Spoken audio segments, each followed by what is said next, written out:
These liberal snowflakes that were so upset a couple of weeks ago about Ellen DeGeneres sitting next to former President Bush at a Dallas Cowboys game are the liberals who give liberals like me a bad name.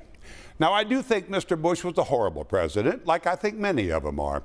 I think President Clinton embarrassed his office. Jimmy Carter was a terrible president. We know Richard Nixon was. And while Lyndon Johnson did a lot of great things, passing the Civil Rights Act, his lies about Vietnam tore this country apart, leaving a wound that for many of us hasn't healed yet and probably never will. But President Bush is not the war criminal that some people make him out to be. Too many forget there was a great deal of support for his invasion of Iraq, as misguided as it turned out to be. The TV networks covered the invasion like it was a video game. One reporter became the Scud Stud because he looked good on a balcony, while the green flares behind him were killing women and children on the ground, and mothers have been sending their children off to war ever since. We passed a Patriot Act that stripped us of many of our civil liberties because after 9/11 we were afraid.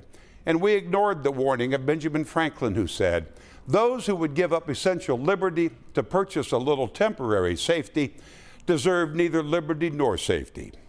But what kind of world do we live in when we can't be safe from the critics on Twitter because they don't like who we watch a football game with?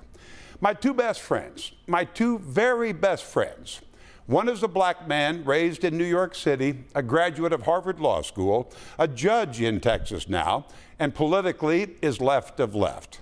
My other friend is a white guy, a high school graduate and a roofer who thinks Fox News is a little bit too liberal.